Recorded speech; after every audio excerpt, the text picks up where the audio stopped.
First நம்ம பார்க்குற car பார்த்தீங்கன்னா Volkswagen ஆமியோ. ஆமியோ பார்த்துருவோம். 2016 மாடலு, சிங்கிள் ஓனர் தான். கிலோமீட்டர் பார்த்தீங்கன்னா வெறும் 40,000மோ என்ன தான் ஓடி இருக்கும். Highline top model, ABS, airbag, alloy wheel எல்லாமே வந்துடும். Top end model, petrol vehicle. Okay. இன்டீரியர்லாம் சூப்பராக இருக்கும்ண்ணா. 4 டயர் நல்லா இருக்கும். 4 டயரும் பார்த்தீங்கன்னா உங்களுக்கு அதே முக்கால் கண்டிஷன் பக்கம் இருக்கும். புது டயர் தான் 4மே. ஆமாம். டிக்கி வச்ச வண்டி, உங்களுக்கு லாங் போகிறதுக்கு டிக்கிக்கு தேவை அப்படின்னா பின்னாடி டிக்கிலாம் இருக்குது. மைலேஜ் இல்லைங்காமல் உங்களுக்கு 18 கிலோமீட்டர் தாராளமாக வரும். பெட்ரோலா? ஆமாம், பெட்ரோல் வண்டி 18 கிலோமீட்டர் தாராளமாக வரும். டீசல் வண்டியாக இருந்தால் 20 கிலோமீட்டருக்கு மேலே வரும். வரும். இதே 20 கிலோமீட்டர் வரும். நான் 18 கிலோமீட்டர் சொல்கிறேன் மைலேஜ். 18 கிலோமீட்டர் வரும்.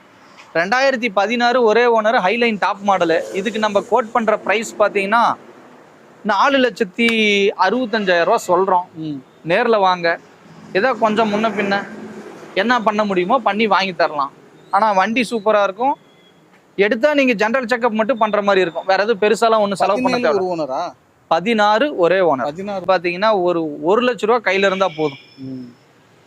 அல்லது சிபில் ஸ்கோர்னா நல்லா இருந்துச்சுன்னா பணமே தேவையில்ல, ஃபுல் அண்ட் ஃபுல் லோன் பண்ணி கொடுத்துக்கலாம். இதுக்கெல்லாம் நல்லா லோன் கொடுப்பாங்க. லோன் வாங்கிக்கலாம், லோன் பண்ணி கொடுத்துறேன் நான்.